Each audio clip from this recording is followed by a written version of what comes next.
In Massachusetts, in particular, the Massachusetts College of Pharmacy and Health Sciences has gotten a lot of criticism for banning things across your face, like religious veils and scarves and ski masks for safety purposes. They will now allow them for people who hold certain religious views, also for medical reasons.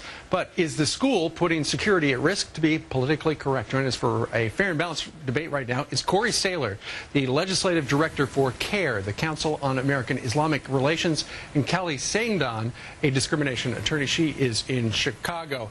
All right, Kelly, tell me why you think this school actually came up with a good policy. Let's ban people from putting things across their faces. This school requires everyone to wear an ID at all times, visible on their exterior for school attendees as well as professors for on-campus and off-campus events. They have to be able to identify that the people belong there, and in order to do that, you have to match your face with the ID. It wasn't discriminatory in nature. It's a safety measure, and they're saying at all times we want to make sure who is ever here needs to be here.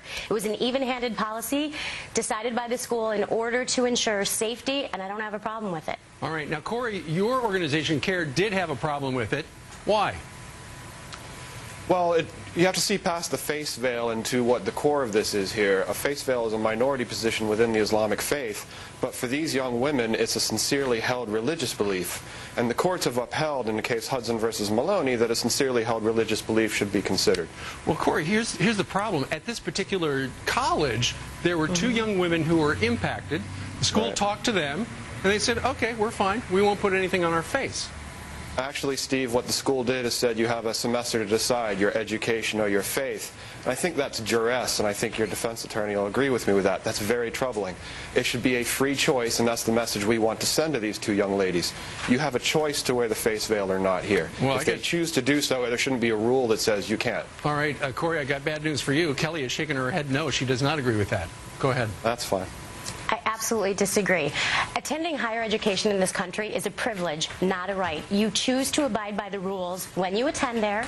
Religion is a choice. There's medical exceptions. People don't choose to be ill. You make a choice to join a religion. How do you put that above making the choice to attend a higher education, putting other people potentially at risk because you have an exception and others are going to come in and wear headdress, face covering items, put other students potentially at risk, and then say, oh, well, now I have a religious belief too.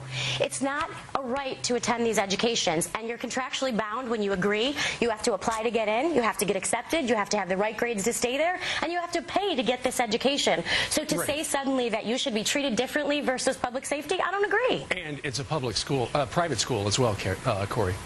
It's a private school. Let's keep in mind, let's keep in mind that this is a sincerely held religious belief for these women. We asked the school, and they could not point to one incident where somebody with a face covering had committed a crime of concern on their campus. And let's go a little bit further. This gentleman on December 25th, Captain Underpants, tried to blow up the plane with his underwear. And while it's pretty amusing, I don't hear any arguments about everyone having to go commando on airplanes nowadays because of what he decided to do.